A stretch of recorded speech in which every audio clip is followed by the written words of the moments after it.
ആറ്റിങ്ങൽ മുതായ്ക്കൽ പൊയ്കമുക്ക് സ്വദേശിനിയായ 15-കാരിയെ കഴിഞ്ഞ 4 വർഷമായി ലൈംഗികമായി പീഡിപ്പിച്ച കേസിൽ ദമ്പതികൾ അറസ്റ്റിലായി.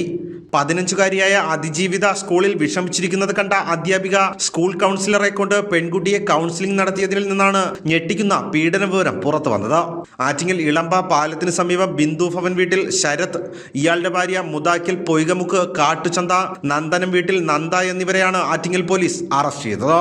പ്രതിയായ ശരത് തന്റെ ഭാര്യയ്ക്ക് മറ്റൊരാളുമായി ബന്ധമുണ്ടെന്ന് ആരോപിച്ച ശേഷം തുടർന്ന് തന്നോടൊപ്പം ഭാര്യയായ നന്ദയ്ക്ക് താമസിക്കണമെങ്കിൽ അതിജീവിതയെ തനിക്ക് വശംവദയാക്കി തരണമെന്ന് നന്ദയോട് ആവശ്യപ്പെട്ടു.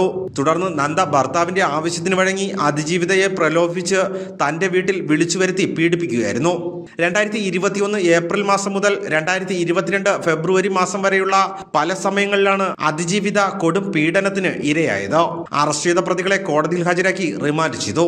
Attingal station inspector Gopakumar G, SI-മാരായ സജിത്ത്, ജിഷ്ണു, സുനിൽകുമാർ, ASI ഉണ്ണിരാജ്, SCPO-മാരായ ശരത് കുമാർ, നിതിൻ, CPO അഞ്ജന എന്നിവരടങ്ങിയ സംഘമാണ് പ്രതികളെ അറസ്റ്റ് ചെയ്തത്. ഭാരത് വിഷൻ, ആറ്റിങ്ങൽ.